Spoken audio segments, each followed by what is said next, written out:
All right, good evening, everybody. I'm going to call to order the June 26, 2024 Planning Board meeting. If we could please rise for the Pledge of Allegiance. I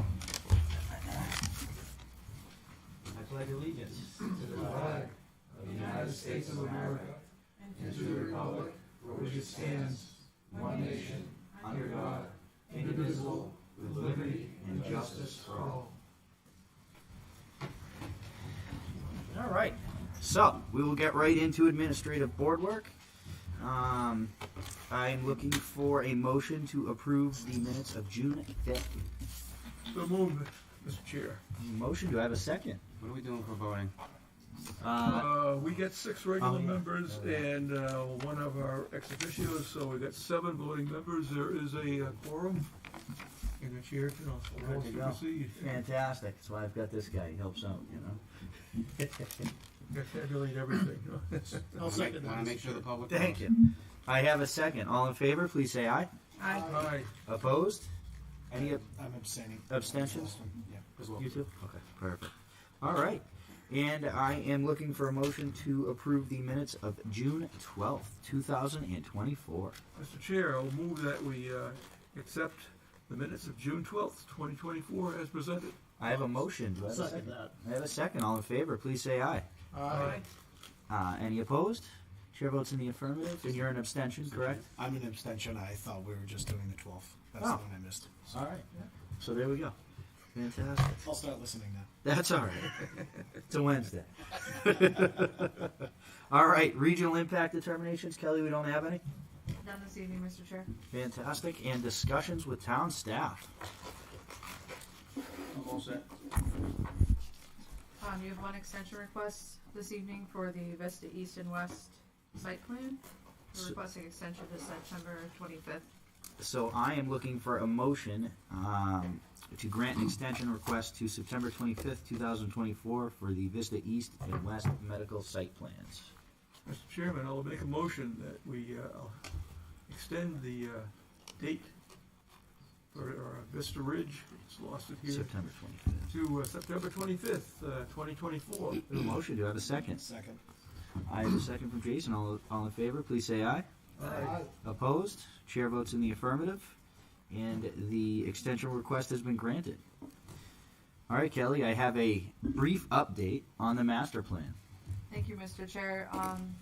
So at the board's request, we did post for the 2 at-large membership vacancies on the subcommittee for the master plan.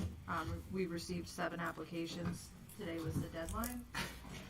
And so the intention is to hold those interviews on July 10th, as long as the board is still okay with that. Thank you. Yeah, absolutely. So we can, is everybody all right with July 10th for our interviews? Fantastic. I would say we'll get the applications out to everybody, and if we could would everybody be open to picking 2 that they'd like to interview, and we'll go from there.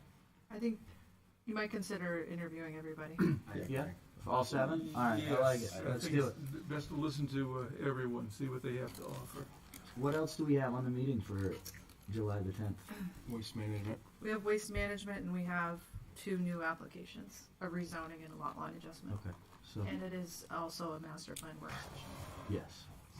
Fantastic. So, yeah, we'll do those first then. Let's go right off the bat with the Okay. interviews on the 10th. And then the last item I related to just the have master a plan. question, Mr. Chair. Sure. How about boards and committees? Do we have a full complement there? I believe so. I may be waiting to hear back from the Heritage Commission, but I believe we're all set. No, I think we're good. Heritage sent us something, didn't they? You're probably right. I Yeah. don't recall off the top of my head. I believe we're all set from a board and committee standpoint. I believe we're good to go. We do have to finalize ours. I know we kind of very briefly talked about it, but there were no formal motions and whatnot, so we can do that on the 10th as well. And just lastly, I sent the draft survey to all of the department heads and then the leadership of the leaders of boards and committees, just to review and provide initial feedback before we send it out to the public. So that's underway as well. Fantastic. So we'll be seeing that in the next couple days then. Great. Awesome. Anything from the board? Yeah, so, thank you, Mr. Chair. So you remember at our last meeting, this board made a motion and unanimously voted to send to the town council a suggestion that they look at Gilchrist Road for traffic. They listened for 8 seconds, and a second after that referred it back to us for more specifics. So I'd like to try and do that tonight, if it's okay with you. Yeah, absolutely. So for discussion, I would like to make a motion that this board recommends to the town council that we have a four-way stop sign at Gilchrist, Tokenel, and Charlestown Ave. That's that four-way intersection. And that would be my recommendation for step one in moving forward to help mitigate the problems at Gilchrist Road. The reason I'm doing this is because the citizens came, they spoke, they told us they were suffering, they told us they had a problem. This is one way to do it, to help the town council understand that the citizens have spoken to us. They will certainly have their own public hearings, but I think it's important for them to know that we would like to do this. I'm using as an example, and the town council will hear this from me as well, the people on Old Mammoth Road, the Village District, suffered for years. Went to town council, nothing happened.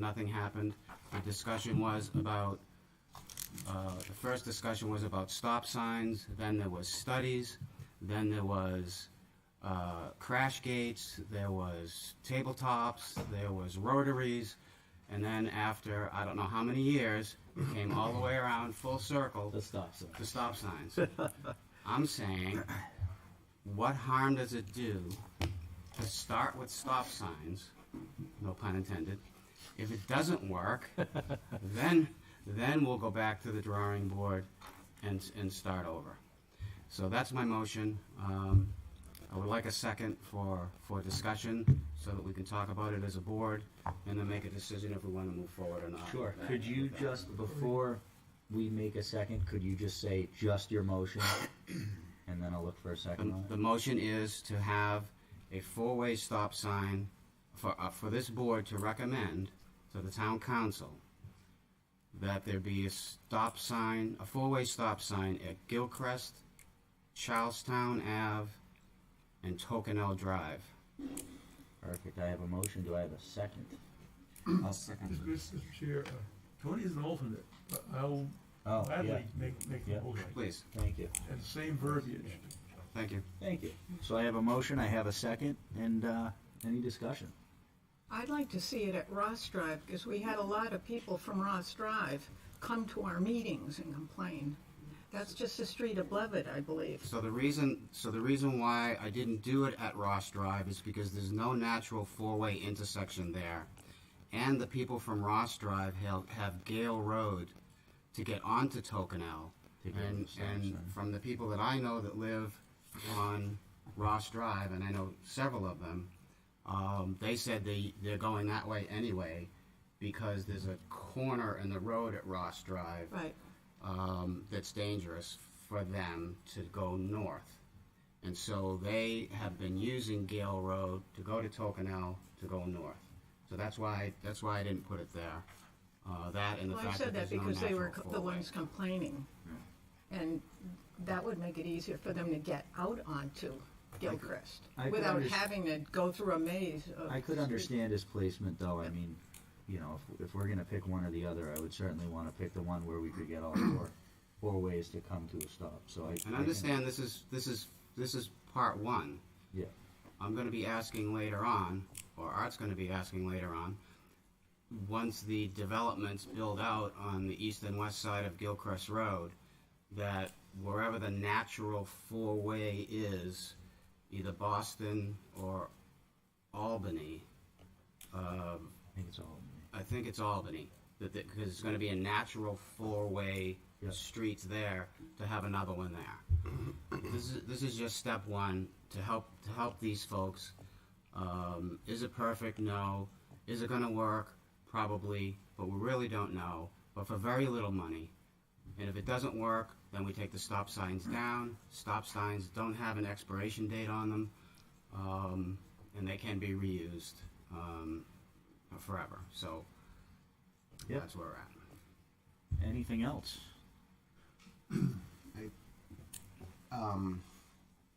So was the motion that we voted on at that meeting, was it properly delivered at the council meeting? Because just reading the minutes here,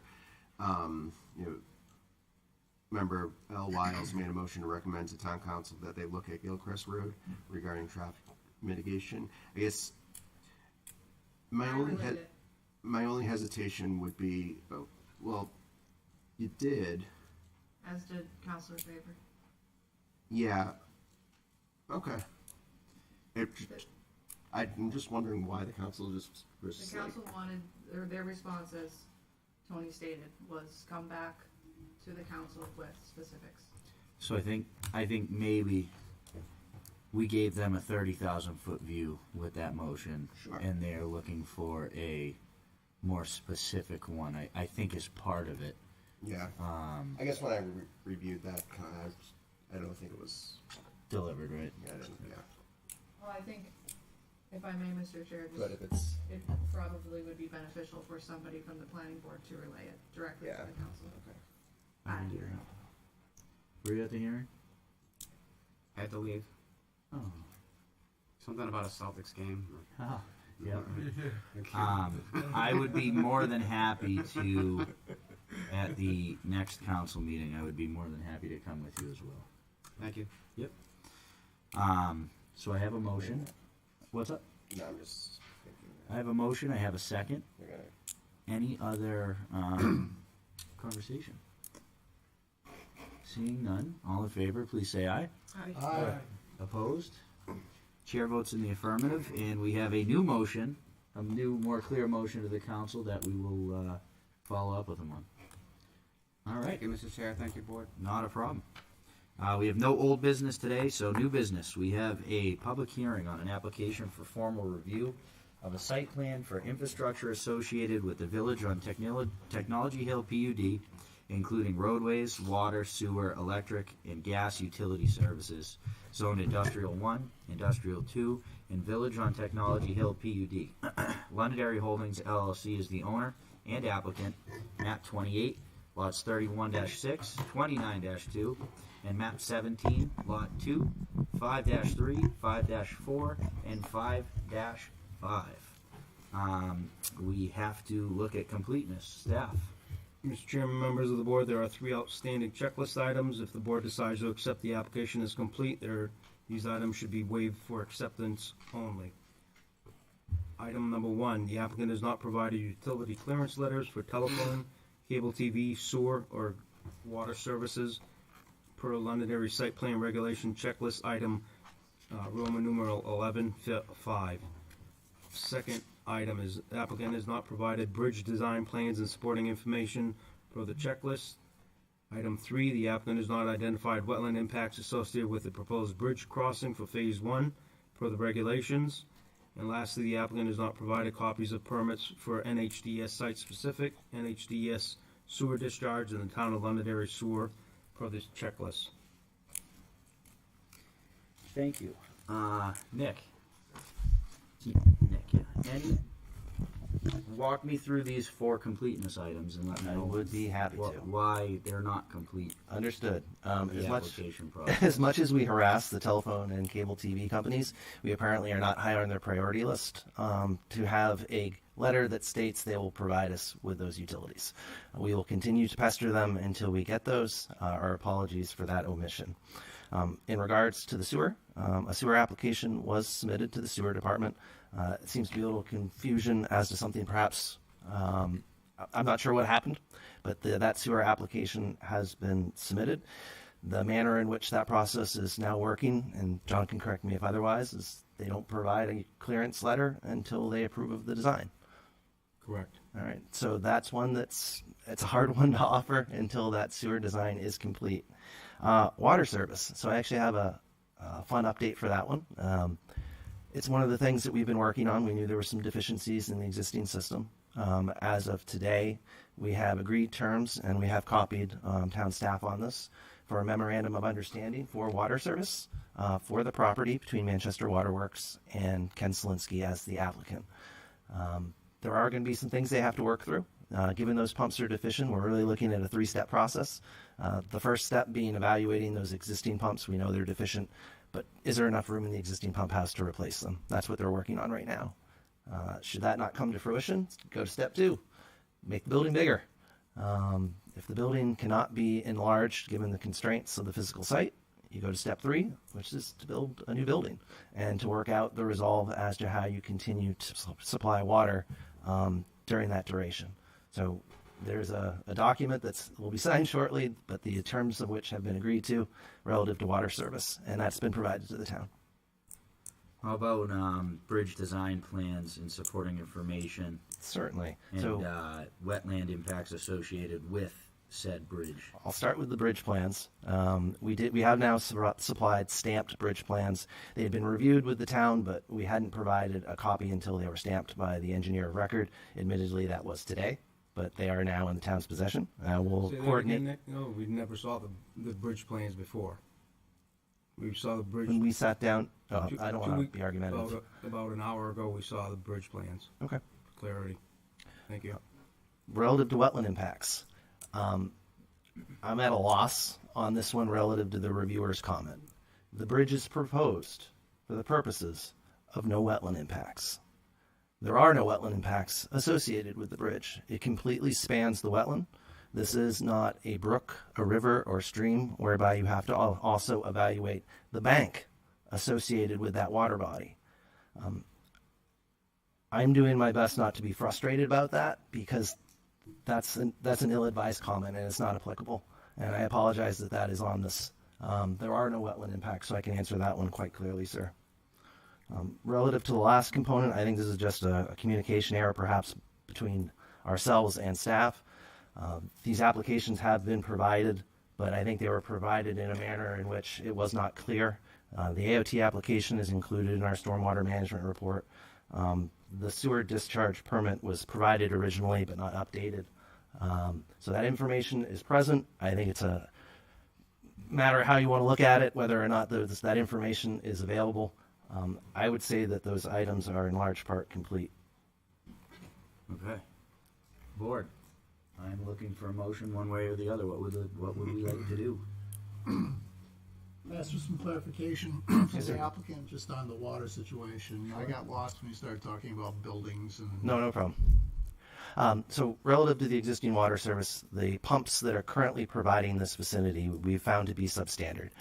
When we ran our hydrant flow test, unbeknownst to us, the fire pump kicked on, which is why we got these great results. So going back and having the opportunity to sit with Guy Chabot and his team, we are able to walk through what the options are. So the first option is to replace the pumps in place. They're just too small. We put bigger ones in. If we are constrained relative to space within that building, you can't physically fit a pump that size, we have to evaluate whether or not that building can be expanded. It does appear as if that is a fruitful endeavor, so that's why we made sure we identified it as an option. The worst case scenario is either we can't fit the pumps in the existing building, the site constraints won't allow the building to get bigger so that we can put in the bigger pumps. We actually have to evaluate building a brand new pump station and finding a location for that. We do have options relative to the development on where that could be placed. So where is the building today? Where is it located? So just northwest of the subject proper, if you're familiar with that portion of Akira Way, there's that stormwater basin that's just to the northwest of where we are. There's a site driveway there and a very small building immediately adjacent. That driveway is where that water pumping station is. And what's your outlook for having this all squared away? Well, our professionals, as far as our water engineers, are working on it presently. As of last week, they went out there and physically evaluated the space and are currently preparing the calculations necessary, evaluating clear distances to see if the pumps that are necessary will fit. So step one should be resolved very quickly. Relative to what that answer is, if we're just replacing pumps, that's very straightforward. If we have to go to the next step, that's going to take a little bit more time. But the reality is both the Manchester Waterworks and the applicant have agreed, hey, we have a path forward. There's an expectation that this water service can be provided. It's just how do we do it? That's where you said you had a memorandum of understanding with Yes. with Manchester Waterworks. Is that correct? That is correct, sir. Do we have that in the packet? It was received just today, so it's available in someone's email perhaps, but I don't know if they had the opportunity. An hour or so, but Have you had a chance to take a look at it? no. John, no? So, thank you. So my understanding is, if you don't have water, you don't have COs, OCs, whichever way you want to say it. So the jeopardy's on them. If they want to build whatever the number is, $1 million project, and hope that they have water later on. Yeah, I mean, I think it would be obvious that they're going to have water or they're going to stop moving. One way or the other. Yes. Yeah. So, Yeah, I would agree with that, Mr. D. and then the other is we've had this so many times before. I've seen it, watched it, whatever. The telephone, cable TV, the power company. Sometimes it's Usually it's, EverSource, it's 9 times yeah. out of 10. We actually got that one. We were excited. It took a Yeah, lot of pushing. Yeah, I was surprised when I didn't see that one in there because God bless these are all chicken or the egg, which comes first, and one side says this comes first, the other side says that comes first. So, I mean, it's going to happen. I can't speak to the wetlands or not wetlands or whatever, but Yeah, I think that's what we need clarification on, but I think if you don't have that information in hand right now, John, and haven't reviewed it, then, stand the way it is. The concern is, again, where you don't have the bridge plans, it's hard to compare, is there an impact to the wetlands? So, like you say, Tony, chicken and the egg. I'd respectfully, We look at what's submitted. and I'd respectfully support that with the plans as presented do not show wetland impacts. It shows the limits of work associated with the bridge's construction. It shows abutment locations. It shows the clear span. It shows the location of the wetlands. It shows the location of sediment and erosion controls, which define our limits of work. So what I'm trying to clarify with those elements is just to state that the plans as presented do not show wetland impacts. so having been on your side of the table before, respectfully, but that's not a design plan for a bridge. Fair enough. You have, for lack of a better term, a concept that probably is accurate, but you don't have the design or engineering to back up the fact that it is possible. Is that a fair statement? Or and It it's is, okay. in this case, no. We're friends. Be frank. No, we already have a bridge designer. That's why we were able to provide stamp plans today. The only reason we didn't have them earlier was the final design review and recommendations as far as the treatments for that bridge. So they had already provided us their CAD model. We had already overlaid that CAD design into our plan, which is currently reflected. So from the standpoint of what do these plans reflect, they reflect the design of the bridge that was submitted as of today. Thank you. And for the record, we're not really friends. That was just You just need to calm me down a little bit. I get a little excited sometimes. I apologize. what I should have said. A Was passionate no person. one's watching. Talk frankly. Was Yeah. what I probably should have said. Yeah. So, all And right. when was that submitted? You said was submitted The bridge design plans? Yeah. Yes, they were submitted only today, though. today. So if John and Kelly haven't gotten a chance to review them. Nope. I believe, I know I'm not qualified to review bridge design plans. I'm assuming that'll be a third party that ultimately goes to. Correct. All right.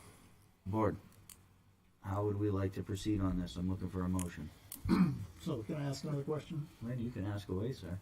So if we don't accept it tonight, and I have all confidence that we'll accept it at the next meeting, because I think all these items will be addressed at the next meeting, what does that do to the applicant? I mean, we're gonna still review plans tonight and talk about water. You need to You're gonna have review for completeness. acceptance only Yeah. This in order for them to be heard and go through correct. whatever There's their so Oh, okay. we still, like any checklist items, we would be waiving them for acceptance purposes only. That would allow them to be heard tonight, Yep. so we can get through some of the discussion here. Those would then become a condition of approval, these items that we would be waiving. Mr. Chair, I'll make a motion. Mr. Rod. That the board will accept the application as complete. These items are accepted are waived for acceptance only. And there's the 4 items that are listed on the memo from staff of June 26, 2024. The applicant has not provided utility clearance letters for telephone, CATV, sewer, or water service per Londonderry site plan regulations, checklist item X 1.5. Applicant has not provided bridge design plans and supporting information per Londonderry site plan checklist item 11. That's Roman numeral 2.7 and Roman numeral 7.J. Applicant has not identified wetland impacts associated with the proposed bridge crossing for phase 1 per Londonderry site plan regulations checklist item 6.1.0.2. And the applicant has not provided copies for permits from the New Hampshire Department of Environmental Services, site-specific New Hampshire Department of Environmental Services, sewer discharge, entitled Londonderry Sewer for Londonderry Site Plan Regulations checklist item 7.1. I'll second motion. Do I have a second? I have a second from Lynn. All in favor, please say aye. Aye. Opposed? Chair votes in the affirmative. We have accepted this for, your application is considered complete for acceptance purposes only, gentlemen. Thank you, Mr. Chair. Not a problem. For the record, my name is Dick Anagnost, co-developer, and I'd like to identify the other parties with us tonight who may be called upon to provide information to the board. You've already heard from Nick Golan from TF Moran. We have with us Ken and Grace Solinsky, who are the prime developers of the site. We have Bruce Blazon principal of North Branch Construction, who may be called upon to talk about the construction of the infrastructure. We have Kevin Smith, our development consultant. And lastly but not least, we have Scott Delhomme from Stone River Architects, although you won't be seeing any architecturals tonight because we're only dealing with infrastructure, which leads me to a point where I'd like to take a step backward and come back to a 10,000-foot view of the project for a second. When we first started this project and first came before the board, we essentially took the approach of how do you eat an elephant? And it's one piece at a time. And we met with staff multiple times, and before this board we've presented twice now that we'll be coming with you with various small bites of the project. So there were 7 steps that we laid out. The first one has been complete, which was the PUD approval. And now we're into step 2, which is infrastructure. So you're not going to see any buildings tonight. You're not going to see anything but roadways, drainage, and related infrastructure items. We are not prepared to discuss traffic. I know that we received comments today from a third-party consultant for the town that included traffic. We had agreed and presented and discussed earlier with the board that traffic would be discussed with the buildings, particularly coming up, which would be the next package, which is the residential piece that would be before you. This was both for review purposes, staff time, the board's time, and our ability to produce essentially all of the information necessary to create the elephant. So tonight will be before you just for infrastructure purposes, and a lot of it's technical in nature. So being the last person that understands technical things, I'll turn it over to Nick. Thank you very much, Dick. All right, you let off with one of the primary elements, that being traffic. That it's not ready for prime time. It's not ready for tonight.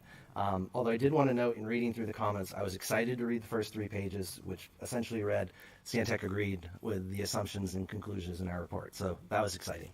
Acknowledging the next 3 pages, not as exciting, but they're all things that we feel that we can address, and we look forward to the opportunity to do so. I touched on it in the opening as we addressed the completeness criteria. One of the big items we needed to make assurance of was water service, so I don't think I need to reiterate that component, but that is working towards an appropriate resolution. One of the elements that perhaps we weren't thinking about initially, but was brought to our attention in this forum as well as with the Conservation Commission and Fish and Game, was this evaluation of wildlife passages.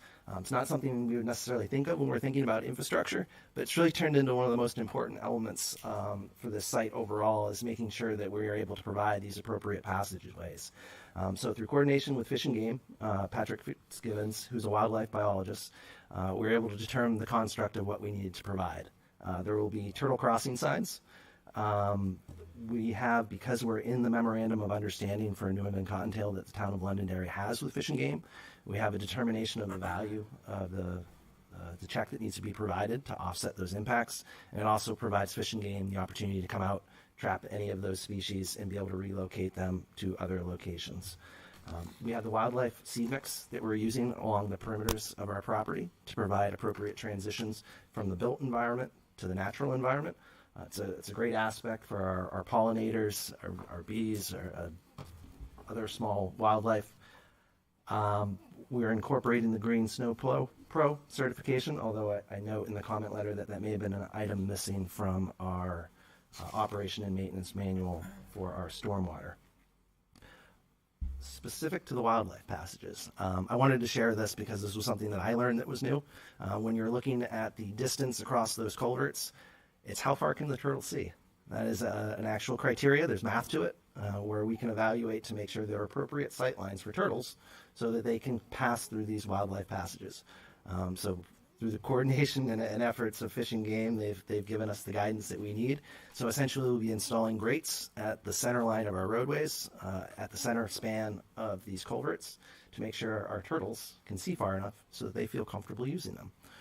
Those wildlife passages are included at appropriate locations where otherwise wetland areas would be bisected and essentially left so that wildlife wouldn't be able to enter in and out of them.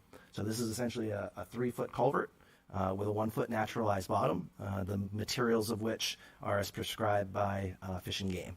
So that's going to provide us that opportunity for passage for our New England cottontails, our amphibians, our reptiles, to make sure that all those species of concern can be addressed. So I wanted to share that update. I thought that was important. We had the opportunity to share it with Conservation Commission last night, and also that we're going to continue to work with them to try and reduce our setback impacts to wetlands wherever possible. Specific to the infrastructure, which we're reviewing tonight, it's a fairly small number. For the project as a whole, we have about 500,000 square foot of wetland setback that are incorporated on the property. We made mention of the 245,000 square feet of wetlands that we have, noting that we were only impacting 950, which is a nice 0.4%. We didn't do quite as good on the wetland setbacks. It's approximately 13% that we're impacting for the project as a whole. But really the reality is a third of that impact is in the bridge crossing of itself. That's because you have wetland buffers on both sides. Yes, sir. Sorry, Nick. Yes, sir. Could you, for the TV audience, you just mentioned a huge number, and then you used a relatively almost technical term of setback. Yes, sir. Could you describe the fact of what the setback means? You're not disturbing anything. You're not. Please I'd be happy tell everybody what a setback is. So part of the Londonderry regulations, as far as your zoning ordinance, prescribes a 50-foot wetland setback, and it really limits an applicant's ability to do work within those areas. No structures, no pavement, and if there is a desire to impact that area, it requires a conditional use permit. So one of the things that we discussed with this board as well as Conservation Commission previously is this project is really looking at this differently. And in lieu of trying to enhance these wetland setbacks, we're avoiding impacts to wetlands in their entirety. We have our 950 square feet. So that setback area is a 50-foot distance measured horizontally from the edge of wetlands. It was our goal to have as little impact to that area as possible. As mentioned, it's about 66,000 square feet, so that accounts to about 13% of the total wetland setback. The idea and the purpose of that wetland setback is to preserve the functional characteristics of the wetland. It helps stormwater filter out, so that if you have impervious areas that are draining across and into that wetland area, it gives Mother Nature the opportunity to provide a little bit of treatment. One of the highlights of what we were able to share with the Conservation Commission last night is outside of our bridge crossing, the two other largest areas where we are incurring impact into that wetland setback is to provide stormwater management features. And it's the back slope of those stormwater management areas. So that's going to have a wildlife seed mix on it, which is very much going to replicate what we would otherwise had as part of that wetland setback. Everyone seemed that was an acceptable answer. But we're going to continue to work with them as prescribed in our PUD to limit those impacts. And whenever we have changes that impact the environment or other things that would be of interest to them, we go back to give them the update, solicit their advice, and look to incorporate those elements. Thank you so much. Yes, sir. And as Dick mentions aptly, there's no buildings in those setbacks. We have one retaining wall, which is about 12 feet from a wetland. They wanted to know the distances that we were coming, because as the PUD is written, we can get within 5 feet. We have some grading that gets as close as 3 feet, but that is on the basis of our centralized access roads, and again, it's downslope of a stormwater management area. Those stormwater management areas do not directly discharge to that. We're relying on those to infiltrate into the ground so that they can recharge those wetlands. So it's a nice symbiotic relationship as far as how that's provided. All right, so that's my take on the environmental. I wanted to make sure that we had the opportunity to talk a little bit about the wildlife passage element. Our expectation is part of a resubmittal to Fish and Game forthcoming that we'll be able to have their blessing in regards to those environmental impacts, which will allow the wetlands permit to be approved, and then subsequently our alteration of terrain permit to also be approved. Looking to our comment letter. So if we remove the traffic elements and a little bit of the forward, it's still a fair amount there, about 10 pages worth of comments. The last 3 or 4 pages are specifically addressing our stormwater management report. Reading through those elements, I would say they are very fine-tuned comments and questions. A good example of that would be a time of concentration. So if folks aren't familiar with what a time of concentration is, it's really just the hydrologic distance in which stormwater would travel. So from point A to point B, drop of water hits here, how long is it going to take to get to your receiving point? There were a couple of areas where they were concerned that we hadn't identified the appropriate land cover. And evaluating what our response would be to those comments, it doesn't fundamentally change any element of our design or the output of our models. But could it be fine-tuned? Yes. So I look at these comments and I would say the vast majority, 50 if not 60% of them, are fine-tuning comments that will provide a more accurate model, which is what we always strive for, but they do not functionally impact or change the nature of our designs. There were a couple of comments in there that I thought I would just bring to light that weren't specific necessarily to dot the I and cross the T. There was one comment, and just really in relationship to our downstream stormwater management area. The vast majority of this site drains east to west. So we have recreated that to make sure the site also drains east to west. It's also the low point of the site. Makes sense. Stormwater flows downhill. They raised a concern that the stormwater management areas be adequate relative to the amount of infiltration. I think it's just a clarification for them that the data is there when we're looking at not increasing the volume of runoff to an abutter. That's going to be infiltrated to the ground, where these are in some fill sections. They had some concerns with overturning moments or otherwise, and I'm getting into some technical stuff here. But these are all solvable problems. And in more cases than not, these are really just clarifications on design intent. You'll notice speckled throughout this the words, what was it? It appears, or we assume. Those are easy questions to answer. In some cases, they answered their own question. It appears the following. We assume this. And the answer is yes, that was the case. So I don't have concerns or trepidations with answering these questions. I think there's a couple of spots where there's just some clarification between what the PUD requires versus what the site plan or subdivision regulations require as well, which is typical. It's like starting over with a new zoning ordinance, so we would expect there to be a couple of areas where clarifications need to be made.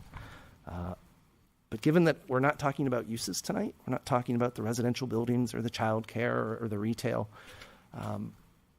we're just talking about utilities and utility crossings. They note in a few locations where we need to clarify some crossings. It's a big sheet set, 90 some odd sheets. So information is located on some sheets, but not all sheets. And they do aptly point out in some locations that, well, we would prefer to see it on this sheet also. we can add that information. And honestly, I don't have a long presentation for you folks tonight. The reality is I look at these comments, I find them to be readily addressable, and that the vast majority of it is fine-tuning. And that's what makes the best design. So appreciative of the comments in most respects to make sure that we fine-tune these items. But when I look at the length of the comments in comparison to the concerns, I don't have concerns that these can be readily addressed, Mr. Chairman. Thank you. Yes, sir. All right, so we'll start with staff. John, Kelly? Yep. Again, I'm not going to belabor it and go through all the comments. I disagree with some of Nick's comments, but we're not going to go tit for tat. We've already had a discussion this afternoon. Personally, I think the plan set is incomplete, should not be conditionally approved this evening. There's a lot of missing items in the plan set. It's not just, we'd prefer to see it this way. It's our regulations. It's engineering standards. Nobody else looked at these set of plans. We still have concerns regarding sewer capacity on Akira Way, where most of the sanitary waste is going down Akira Way. We don't have the analysis provided to us.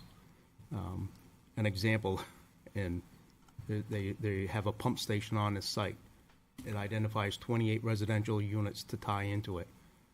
The number of 28 rang a bell in my mind, and I look at this stuff. I live and breathe it all the time, and the flow rate of 13,000 gallons. Well, that's the pump station that they designed for Catesby Lane off at Gilchrist Road. So it's just sloppy, my opinion. And I'll stop there. Thank you. Kelly? I think John's covered it, but just as procedurally, for this evening, you've waived the checklist items for acceptance only. Those become conditions of approval. You have an additional waiver request before you as well as the site plan application itself. So you'll need to make a decision on the waiver and then the plan itself. Thank you. Board, do we have any input here? I do have a question. Absolutely, sir. I'm not sure if tonight's the right time to ask about regarding stormwater management. How does stormwater management measured today, stormwater runoff measured today up there? Is it just purely calculation, or is there any way to actually measure flow? It's purely calculation. And do you know what numbers go into that calculation? Is it a 100-year storm or anything like that? So we look at the 25-year storm and the 50-year storm. I believe AOT looks at, 210, 25, 50, and actually 100. Because I just have a general concern long-term about the new impermeable surfaces being added up on top of the hill and what that's going to do for stormwater management. And I can see down the road where we're going to have some discussions on whether or not the development increase that flow or not. And I would just like to make sure we have a good baseline going into it. Right. So again, as Nick, and that's how we analyze it. We look at pre-development. So right now it's 100 acres of forested area. Exactly. Runoff coefficient of Yep. 0.25. So again, Q equals CIA. Q is the flow. C is the coefficient of runoff. I is the intensity. And A is the area.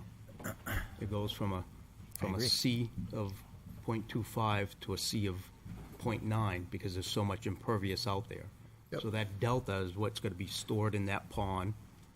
And again, in this case, they're proposing to infiltrate into it. And that is one of the concerns. Nick is absolutely right. It flows east to west. Mm-hmm. But again, you're still going to have that additional impact to those down gradient people. Yep. And you're absolutely right, Lynn. They're at the top of a hill.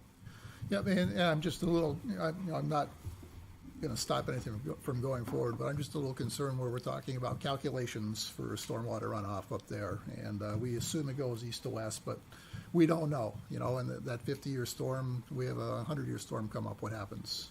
What do we have to plan for? So. I can answer a little bit of that for you, Lynn. Sure. So although it is calculation-based, we go out and field measure those soils. I'm sorry. So we actually go out and field measure those soils for their infiltrative capacities. So it's a requirement for the alteration of terrain. For every 2,500 square feet, you have a minimum of 2 test pits and also infiltration testing. So we physically go out there and measure the receiving capacity of those soils. So it's not based off of KSAT values, which are the conductivity rates that you can find in a manual. We physically go out there and measure it, and then we cut that number in half as a factor of safety. They determined that was, they being alteration of terrain and the UNH Stormwater Center, that's an appropriate safeguard for the public. So that's what we follow. In a lot of instances, our stormwater management features are going to be located in fill. We have the opportunity to prescribe what type of fill is used, which will be well-draining soils. Even though we are using fill, we are still evaluating the soils that are below them for the purposes of our infiltrative capacity. It's the worst case scenario and what we like to use as our design basis. So although it's theoretical from a pre-post development standpoint, when we look at the design of our stormwater management practices, it is physical that we evaluate those elements. Great, thank you for the explanation. Yes, sir. Mr. D. For staff, please. Yes. So, John and Kelly, in any of these projects, once they're built out, do we have and let's continue with stormwater runoff. As I understand it, the regs are you can't, one project can't put water on another project or across a road or whatever. Do we have a mechanism in place to retroactively, if we find out that a project, something happened, the measurements were wrong, someone missed something somewhere, and water is flooding someone's house next door? Do we have a mechanism in place to make the person whose land is causing, because they changed the land, to fix it so that the water doesn't go over there, because it wasn't supposed to in the first place? We don't. Well, I guess my response to that would be, I think it's a case-by-case basis, first of all. And I think that if someone has brought to the town's attention that they believe there's an increase in runoff onto their personal property, again, it depends on the situation, but I would think that they would need to provide some a level of burden of proof to prove that it is in fact being caused by that abutting property or whatever the case may be. So at that point, is it civil between the two parties, or is it the town that forces the change to the Again, I think offending party? it really depends on the case before it being presented, but it may, in my experience in other towns, for example, it's become a civil matter. Thank you. But I can't say specifically. It depends. Yeah, understood. Yeah, thank you. There was a couple of years ago, we had an instance where a subdivision had gone in, and then one of the abutting properties had excessive water flowing through. And really, it was John, as the prime negotiator between the developer and also the individual landowner. In that They instance, reached resolution on it. And there's nothing saying that we have to do this or anything, but I think it's the town's effort and John's effort going out to try to get a resolution, and a resolution was achieved. So. in that instance was where the water flowed when it left that site. Yeah. That's what the unknown was. That was- And just to add another point, that is why we go through this process, and that is why we, the town, have the requirement that a professional engineer stamp the drainage and stormwater plans. There's a level of liability there that we ensure is covered, essentially. Thank you. All set. Mr. Chair, could I add something? I was just. Give me a minute. Yes, sir. 11H in the comments, it mentions verify with the Londonderry Fire Department that the location of the fire hydrants is acceptable. Has that been done? Yes. We are by code. Thank you. What were you going to say, sir? Oh, I was just going to offer, relative to the stormwater practices, town has a stormwater permit. requires mandatory inspections. The alteration of terrain permit, which is the state permit for the similar features, has mandatory inspections. So if there is an enforceable action, as in the individuals are not maintaining their stormwaters, they can be found in non-compliance with their permit. So there is an enforcement action that is available to folks, not always with a residential element because it has to deal with what permits were approved. But I've seen it on projects in the past where alteration of terrain has the ability to say, no, you're not maintaining your stormwater, you're in violation, get up to speed. Yep. Thank you. Yes, sir. Anything else from the board? It's just Well, slightly. I think to that whole point too, just to relax people's minds around the topic too, we also bond these projects. So in order for them to get their bond back, they have to build to satisfactory code. Satisfied, Yeah. The bond, John, is only for restoration. That's all the bond does. I think you've held it up in the past for like the runoff issue that we were just discussing in Sherwood. Never have. Okay. But could I add just one more, just to reiterate our regulations and our requirements. So after this board conditionally approves a project, including the drainage and stormwater, there's a whole inspection process that we go through after. So it's not as if these are conditions of approval and we have a giant, 200-page drainage plan and we say we're done. There's an inspection process to ensure that those things are built according to the approval and according to Right. regulation. Thank you. Sherwood, John, was a public road. That's the difference. This isn't a public road? No, it is not. They are private facilities. It's all private. Anything else from the board? All right. Seeing none, this is a public comment, a public hearing, excuse me, so I'm going to open up public comment. If you have anything you have to say, please come up and state your name and address, and the floor is yours.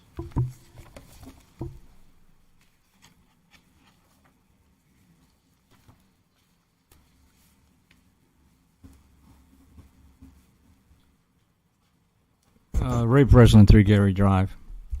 All right.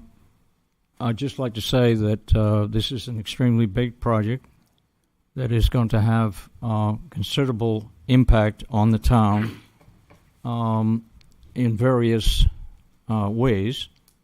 We haven't talked about traffic here, but that will be something to discuss.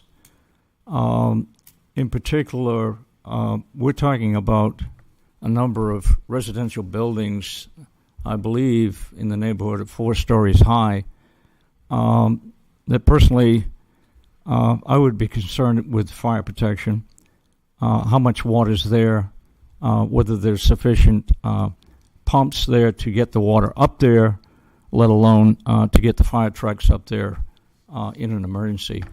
There was discussion about stormwater runoff. We have responsibility here in town about stormwater runoff, MS4, which, and by the way,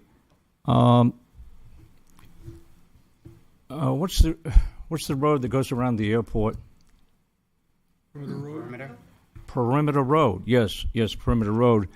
And in the past year or so, 2 years, we put in a bridge, or rather a culvert, underneath there. And in the springtime, there's a torrent of water coming down off this hill that actually did some erosion that had to be dealt with.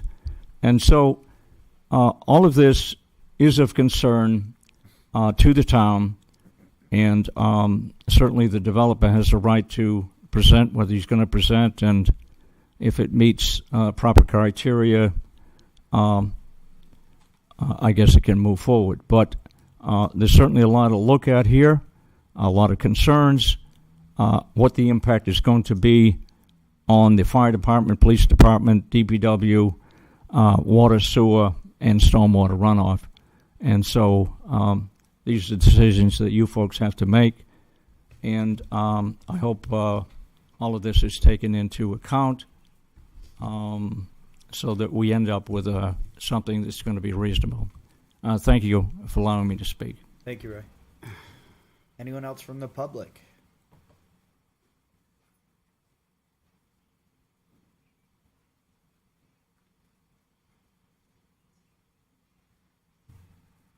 Good evening, Brian Johnson, Londonderry Fire Department.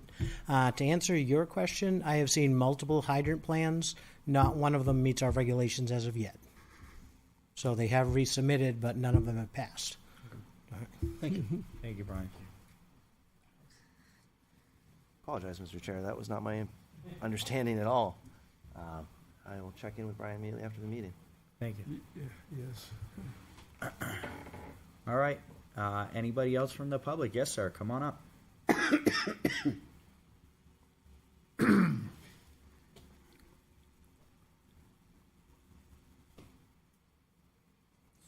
Hello, all. How are you? Good. My name is Bruce Blaze, and I'm the principal of the construction management firm. I do want to just say a couple of things about the stormwater management of the site. Nick's design will be followed explicitly. North Branch has a long history with the oldest contractor in the state of New Hampshire. We've done many projects in the town of Londonderry, including working with John on town property. North Branch is unique in the fact that we actually have stormwater inspectors on site, and we will assign 2 to this project for daily inspections. We'll hire a third-party consultant. We'll have weekly inspections that'll generate report. We're all about following the process and procedures. I just wanted to let the board know that we're fully committed to that. Thank you. Thank you, sir. I appreciate it. Anyone else from the public?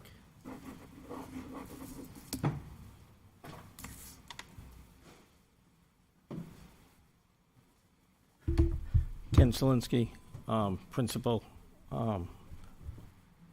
owner, I don't know, owner, 50% owner, the other 50% is sitting over there. We have tried from day one to design an attractive development that'll be an asset to this town. I think we've tried to meet every desire that we've heard expressed by the board. And we appreciate the board. We appreciate the fact that we're having this meeting tonight that was called for the purpose of reviewing the infrastructure. You know, at the last meeting we had, we were asked if we could put in critter crossings. We're putting in critter crossings as Nick said, we're putting in critter crossings with skylights, which I had not heard of before, and the right material at the bottom of the culvert to accommodate them. We were asked if we could do something to recognize the original owners of this property who ended up contributing the property to the Department of War, I guess it was at the time, or the Department of the Army, so that they could provide for the Army residential areas, barracks for the Army airfield, and we're going to be doing that. We've always planned on having a museum for night vision equipment, and we're planning to add a panel, to address the historic background of this property and all that sort of thing. We are not looking to skirt or shirk or any way not fully comply with what's intended to comply with and make sure this is a sound property. My wife and I have been major taxpayers to this town going back to 1994, early 1994. We've paid our taxes on time, and we've paid lots of taxes. We've been good stewards of the properties we've owned and the properties we've built, including the pump house that we talked about earlier that pumped water up to what at the time was Insight Technology. We're familiar with that building. It's a cinder block building. If larger pumps will not fit in that building, we can bump out one wall and put larger pumps in there. We can dot the I's and cross the T's. What I find incredibly frustrating and frankly aggravating is not you people here, but it's the fact that we got these comments today in the middle of the day, knowing that we've got this meeting with you tonight. if we had gotten them in a reasonable time prior to this meeting, we could be addressing them. Why did we get them today, in the middle of the day, when it's been known we've got this meeting? Why is it that we submitted infrastructure originally in January, and we didn't get comments until May? And we responded to those comments, and now we're getting comments now. And these comments not only address, it's not simply a response to what we submitted earlier in June. There's comments in there that relate to what was originally submitted in January. I don't understand. I would think that the goal is to be working together to do projects in this town that are desirable, and working together. Getting comments in the middle of the day, 10 pages of comments, including we assume and we think. Well, why didn't you pick up the phone and ask? All they had to do is pick up the phone sometime since January and say, is this assumption correct? Or please clarify. Or you've got this note on this page, we'd like it on this other page. We could do that. In addition to the infrastructure, which was submitted originally in January, we've got residential that was submitted in February, and we still haven't gotten comments on those. We've got material on retail and on the retail space and the child care that was submitted in March. We haven't gotten responses on that. And we've got the traffic, which was also submitted in March, and we just got those comments today. I don't understand. I remember having a meeting early on, and I only do this sort of thing once every 10, 20 years. I'm not a developer. I'm not a developer. My companies develop products and produce products. But I remember early on having a meeting with the town, and there was concern about the ability to be able to respond to these kind of documents in a timely manner. And we were assured that the contractor that the town was going to be using had the bandwidth to be able to respond in a timely fashion. This is not a timely fashion. You've had these things for 6 months and 3 months, and we're getting 2 responses today, roughly 4 business hours before this meeting. I don't understand what's going on. And as somebody who's concerned about the taxes and that go on in this town, I will submit to you that we're going to be paying over $2 million a year in taxes, which means that every month this is delayed, the town loses $200,000. I just don't understand what's going on. Thank you, sir. Anybody else from the public? Seeing none, I will close public comment and bring it back to the board. Board, do we have any discussion here? So, just for the record, I'd like to say that I don't know about anybody else. I did not get this packet until this afternoon either. But more importantly, I'd like to help the general public understand that this board doesn't build things. This board doesn't make and isn't allowed to make arbitrary decisions. This board tries to enforce and make sure that a developer builds something to the standards and the rules and the regulations of the town. And that's really the mission of this land use board, which in Londonderry is called the planning board. We are restricted severely by state law and state rules and regulations and town rules and regulations that are on the books. Thirdly, I like to say that there is a process that this town uses and has used for years to help the departments keep track of things. So it has to be like a computer program, A, B, C, D, E. If you go A, F, G, Q, C, that's when things go wrong. That's when things go haywire. That's when things get missed. If the process is followed, you have a better chance of not having things missed. I will say that the speed at which things are done here, based on my experience, are a tad bit slower than other towns that I personally worked with when I was on the other side of the table.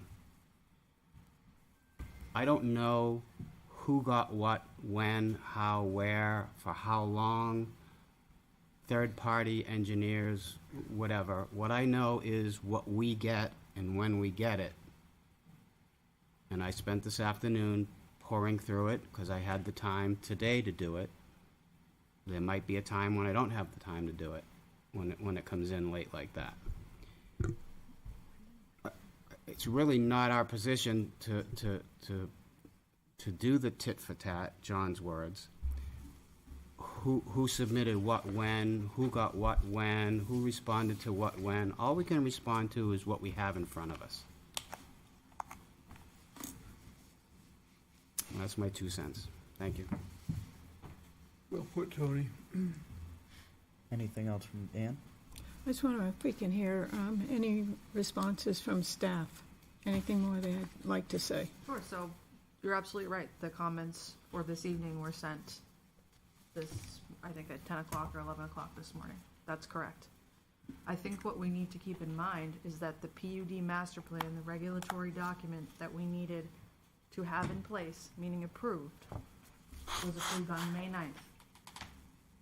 So a month and a half ago. In order to conduct the subsequent reviews, the subsequent site plans associated with the PUD, we needed that regulatory document to be approved. So even though we may have been in possession of plans for our infrastructure residential, we couldn't fully conduct a thorough review until that piece was done, step A. So that's in part the delay, if you will.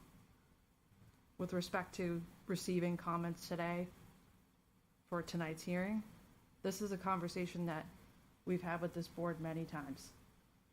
I was just asking John, when did we get comments with respect to the submission for tonight's meeting from third party? We got them June 24th, correct? Yep. It's June 26th. 11 pages of comments. That's how long it takes for John and I to sit and go through them and make sure that we're okay with those comments. Is there a solution to that problem? Probably, but we haven't found it yet. It's all related to submission deadlines, legal deadlines, and so on. Is that the applicant's fault? No, it's not. Is it our fault? Not necessarily. It's just the process that we currently have. Trust me, I want it to be different, but it's not as simple as, yep, I can make that change overnight. It requires some significant thought and potentially a change to our regulations, quite honestly, in terms of how our review process is conducted and when things are submitted. Thank you. Can I ask a follow-up question to that? You said you got the reviews back on May 24th or June 24th? Which one was it? June 24. So you got it back from where? Your third party? Correct. So are they too backed up? Do they have too much work? That's consistent with the time frame in which something's submitted. You're scheduled on hearing on this date. That review time takes place, and we make sure we have the comments for that, for the hearing. I mean, for because tonight. with all due respect, we hear this a lot from the developers that come in, so. Not pointing any fingers to anybody, but, I mean, if our third-party review company has got too much business, we really should we have the option to use another third-party review company, but we're always pointing back to the same one. Right, but the timeframes in which that review occurs are the same for no matter who you use, and that's based on our regulations. So that's my point, and something more significant has to change in that regard. Jeff? Yeah, Mr. Chair, I don't think we're gonna solve the process items right now. I think what we have in front of us is, something we need to act on. Yep, I agree. Does the board have any other questions? Ann? Hi, I don't have a question, but I have a statement to make. Twice this week, I went down to Town Hall to look at the plans. I couldn't because John was working on them. He was trying to get, things solved himself, with solutions. But I know he was working hard the last 2 days. And, if that's what he has to do, to run through all the comments made by a third-party reviewer, I'm glad he takes the time. He needs the time. If you need more time, then I want to make sure you get the time you need to go through the plans. Everybody always says they're the third-party review comments. They're not the third-party review comments. They are the town's comments, period. Okay. We vet every comment that is in this package, period. It's not the third-party reviewer. Okay. I apologize for using that. No, it's all right. I just want it clear for everybody. When they say the third party, it's not Stantec or Hoyle Tanner. It's the town's comments. Okay. And that's why I'm specifically made the point that John and I have to sit down and go through it, because they are ultimately the town's comments. That's an important part of the review process. When you get 75 comments and they're repeat comments because they didn't address the comment. That's what it is. Thank you. Lynn, you looked like you wanted to say something before we start moving on here. I think we move on. Okay. Yeah. Anything else? All right, so we have a waiver we need to act on, and then we need a motion on this application. So, the applicant has requested a waiver from LSPR 4.12.C.19.5678, requiring indication of trees greater than 15 inches in diameter and species on the existing conditions plan. How would the board like to move on that? I'm looking for a motion. Okay, what is the reason for this? Anybody? The regulation or the waiver? The waiver. The We understand the Okay. regulation. Why are you looking it's for a relief? 110 acre parcel, and to identify every tree that's 15 inches or greater would be a more than significant undertaking and wouldn't be appropriate for a project of this nature. That's what I thought. I just wanted to hear it from you. Yes, sir. Okay, Mr. Chair, I will make a motion that we will waive under site plan regulations 4.12.C.19, Roman numeral 8, requiring indication of trees greater than 15-inch diameter and species on the existing site, on the existing conditions plan. And we will waive that, and the reasoning is that waiver may be granted because there's no substantial detriment to the public good. Okay, I have a motion. Do I have a second? Second from Jeff. All in favor, please say aye. Aye. Opposed? Chair votes in the affirmative. The waiver has been granted. All right, we have I'm looking for a motion on what we would like to do with this application. Mr. Chair, may I offer something for the board's consideration? Sure. So I know that we're dealing with private utilities, private roads, private drainage, because it's all on our site. And typically, if this was in the public domain, we would be required to bond this. I would like the board to consider the fact that we are willing to bond this currently, even though they're all private improvements, to provide a town a bond completely to cover every comment in this reviewers package that we received. So any conditioned approval we would be willing to bond all of those improvements until the time came that John is 100% satisfied with everything that we would be submitting. I am not sure that's... What's the board's thought on that? Yeah, I think we'll get off all of our regulations, keep us out of trouble. And then is the applicant asking for approval as opposed to continuance? That's, By offering I that, think yeah. what I was hearing through that is, we're looking for an approval instead of a continuance, and we would be willing to apply some sort of bond to that. Which is kind of like. So without having a legal agreement in my hand, I can't. Yeah. I that can't say yes or seems- no. Well, I mean, anyway, that's, I want to say that's outside of Yep. our purview to begin with. That really starts more with Yep. them, unfortunately. So, board, looking for a motion.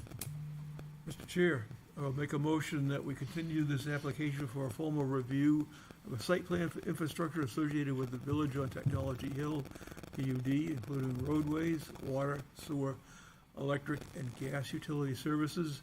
This is Zone Industrial 1, Industrial 2, and the Village on Technology Hill, PUD. Londonderry Holdings LLC is the owner and the applicant. Tax map 28, lots 31-36, 29-2, and tax map 17, lots 2, 5-3, 5-4, and 5-5. A motion, do I have a second? The date, please. And what's a good available date? Your next meetings are August 7, August 14. I assume you don't want me going into No, September? no. It obvious is July too soon. If it's at 15 days away, so probably Yeah, 8, it 10 always business be- days. We get the holiday. I'll be Yeah. but I'll tell you that agenda's heavy already. Okay, Up to the understood. board, So, We go for. let's go for the first August weekend of, 7th. August the, 7th. yeah, let me just double check. August the 7th. First, What- may want to ask the applicant if he thinks he's going to make You any guys think you headway in can- that timeframe. Dot your i's, cross your t's by the 7th? All right, so we have a motion to continue this hearing to August 7th, excuse me. I have a motion. Do I have a second? Second. I have a second for Mann. All in favor, please say aye. Aye. Opposed? Chair votes in the affirmative. The motion has, or the site plan has been continued until August the 7th, right here in this room at 7 PM. This is your only notice. This is your only notice. All right. You got that down well. See here real quick.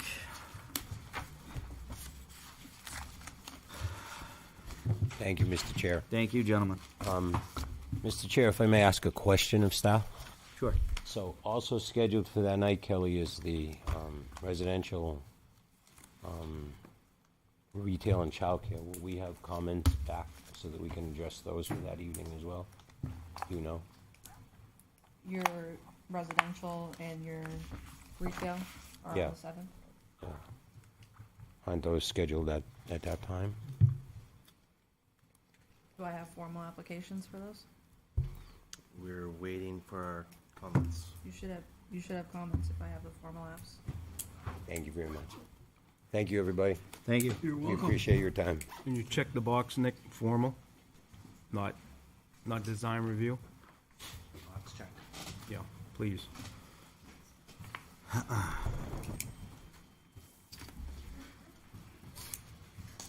All right. So, other business. I see a whole bunch of nothing. Anybody have anything? We can point. I And, thought I saw Planning. the applicants for. Southern New Hampshire Planning. thank you. Yeah, Yes. they're listed I- in. I With would our like to material. bring that to, it's technically not in the agenda, so Kelly, if we could take that and put it on the agenda for the meeting of the 10th? The appointments, Mr. Chair? Yes. That's fine. If we could put that on the agenda for July 10th, so it's on there and it's on the public agenda, and I'd be okay with doing them first. I know they Yeah, it spent a should lot of be, time 'cause waiting. the Patrick other was week. here waiting last time, so. Yeah, I think it's thank you. appropriate. Yeah, I saw it on there earlier today. It was on the It's on the initial. agenda, Yeah, I right? saw it I wasn't, Yeah, But it wasn't on out here. I It's think not on Ray this said one. it wasn't on. exactly. And this is the one that was posted, so. So I would like to wait until July 10th, just Yeah, that's so we fine. have it posted, Kelly, if we could make sure it's just want to make posted. sure I wasn't crazy. I did You may see be it was. crazy, but, I thought I had it on there, so. But absolutely on the 10th. So, Mr. Chair, I'd like to make it a notice of public record that yet again, planning board has afforded the public a chance to speak in public comment, and they did so. Thank you. Yes, sir. We're on other business. Yep. Just a really quick update. This past Monday, the advisory capital improvement program committee held its first meeting. The purpose was an organizational meeting to elect a chair and vice chair and review the role of the committee. The capital improvement program is an advisory planning document that outlines proposed capital projects and major purchases over a 6-year period. The CIP helps ensure that these investments align with community needs, fiscal capabilities, and long-term planning goals. The committee anticipates capital projects from both school and the town will be presented. Our initial review meeting will occur on Monday evening, July 29th at 7 p.m. Public is welcome to attend and will have the opportunity to provide feedback after each group presents their capital improvement plans. Proposals. Thank you, Jeff. So just wanted to give a quick update on what the CIP committee is doing. And then I can't remember, what was our date that we decided on for our first meeting, Jeff? It was July 29th at 7 p.m. Thank you very much, sir. Anything else from the board? I'll make a motion to adjourn, Mr. Chair. Before we have the motion, I'd like to ask, Kelly, you talked a little bit tonight. Obviously, we've just had a plan come about us that got continued. You talked about the need to change a regulation or look into our regulations. If I was understanding correctly, we are following our regulations. The third-party review company is responding within what is required of them, correct? Correct. If I understood tonight correctly, there is not enough time between when they are required to respond by to when we have a meeting. Am I wrong on that? So it's really, everything is happening in accordance with the timeframes that we have in our regulations and in accordance with the statutory legal requirements. Yeah, that's what I'm wondering is With respect to the our staff time frame? recommendation, with respect to the staff recommendation, there's very minimal time for us to then produce a recommendation Correct. so that the board has staff's input. And I guess that's what I'm trying to ask you is, where is that regulatory change that So- gives you an appropriate amount of time? In my view, what we're talking about is, do we want to continue doing a design review process and a formal review process? Because remember, design review remains with staff, formal goes straight to the board? Or do we want to strictly do formal reviews, everything comes right to the board, and, you're seeing things off the bat from scratch? I don't think anybody wants that. I'm just wondering if, do we have to change our schedule of how you guys get things so you have more time to review something I have, before that meeting comes? I have looked at potentially, bumping up submission deadlines, but. Yeah, that's what I'm saying. Like, does moving a deadline by 2 weeks? I'm not 100% certain that's it'll the solve solution, it. but that's Yeah. something that I've looked at. Was part of the issue tonight that this is a special meeting and therefore you would normally have more time? No, It's- we had the same amount of time. It's still the same amount of time Yeah. based off of the formal I meeting. think it's just moving up what our, deadlines are. So were those submittal dates that he said he submitted them, were they accurate? They For probably instance, were, but which to one? her, what Kelly had brought up Gave was, us 3 different dates. Yeah, I so- didn't write them all So down. I just want to be Yeah. clear. what Kelly brought up was there was nothing to review because they had no formal approval of their So PUD. I'm I hesitant to understand discuss that, this yeah. without the applicant present. Understood. But to answer your question about when they dropped things off, submitted things to town, yes, they submitted items to the town. But you couldn't really do anything until you got the PUD. Correct. Exactly. That is why I Right. raised that point. Exactly. So And this I- is special. So a normal site plan, you would have had when they submitted it, you'd have 35, was it Correct. 35 days? Well, the design review stage is 30-day review. From submission deadline to public hearing, it varies depending on the month, but it's around 20 days. But a typical, you have your zoning, your site plan regulations, your subdivision regulations. These were put on the back burner because they were creating their own PUD regulations. Yep. So you want us to spend your money to look at what? Correct. What are we gonna comment it to? No, I That understand that. communication was had with the applicant. Yeah, I that understand that. We're gonna hold off on this because it's likely gonna change. Yeah. And we said it's gonna cost money for us to review this, Yep, so. I understand that. So, that was just my 2 cents, is maybe we need to look at how our schedule's laid out. Adjust it to give you guys the time that you need to be able to look at something instead of doing it in 48 hours. You know, you said you got it on the 24th, today's the 26th. You know, what do we have to do to our regulations to make it that gives you 2 weeks to review something? But having been on the other side of the fence a long time ago, again, there you push, because the client wants it. So you know what? Just give it to the town. They're gonna tell us what's wrong with it, and then they blame us, you know. So again, there's no QA, QC, there's nothing of that. So how much engineering do we actually do? So, and to that point. Too much. And to that point, when I was on the other side, if I could get a town to pay for my engineering, I did. Yeah. If I thought I could get away with it, that's what I did. Yep. Because it was a lot cheaper. I just wanna add one more point, just specifically about the PUD. Staff was very clear. Me personally, I was very clear about the time frame that was being presented. Yeah. And I appreciate the developer and their amount they've invested in the project, absolutely. But this time frame it's extreme, and that's been communicated this entire time. So. Yeah. We're reviewing things in the appropriate timeframes. Yep. But.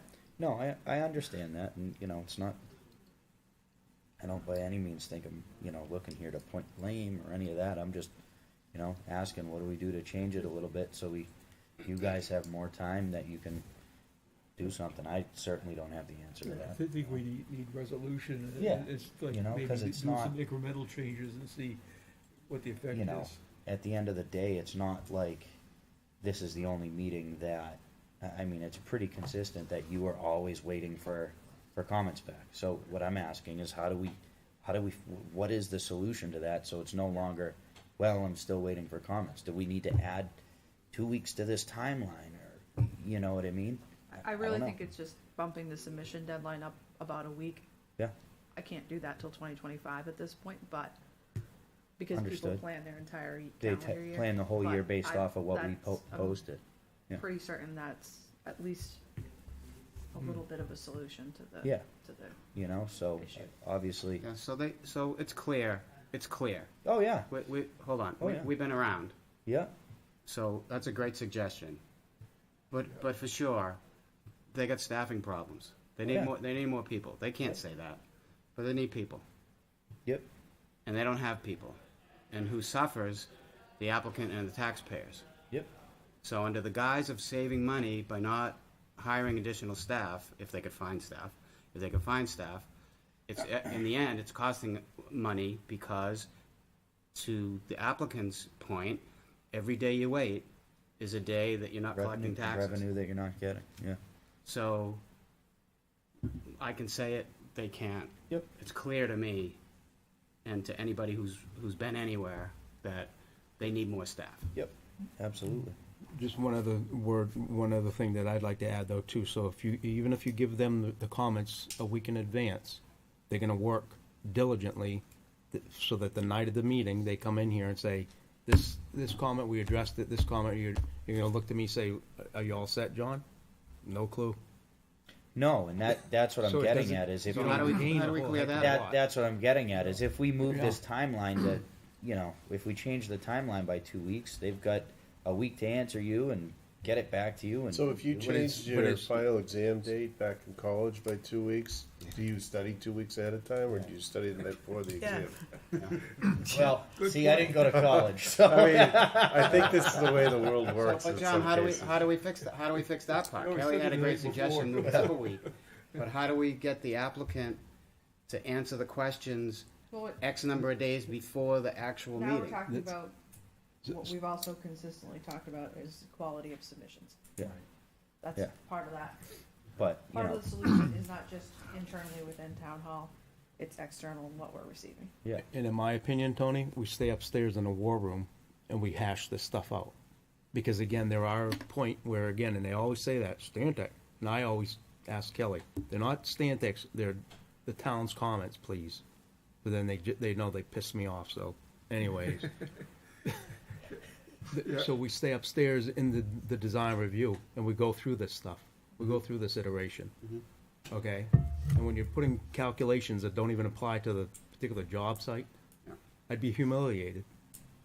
I would never put my PE stamp to something like that. I understand, but but what I'm saying is running a business, I would not let an applicant come before, let's pretend people are making money, until 48 hours, 72 hours, a week before, whatever, it has to be all addressed before you come in and present. So we have to allow them to go to Yeah, the public because- hearing if they want to submit. correct. Because they submitted for formal statute, Yeah, by I statute, can't they tell have to. somebody- Statute provides for You can't two. submit to the planning board.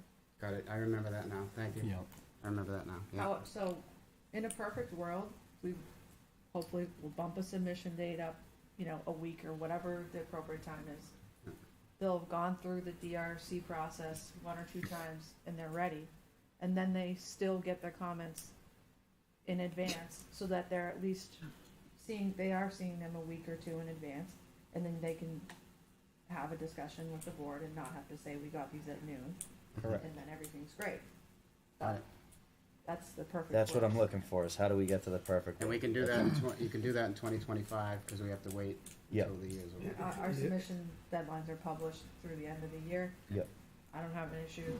So I looking think, at I mean, bumping for it up. starters, I think come 2025, a good step in the right direction to give staff more time, everybody more time, is to change the submission dates a little bit. And that's something I can do internally that doesn't impact a regulation. It's just a matter of changing those deadlines. Yeah, I think this plan, the PUD is more of an exception.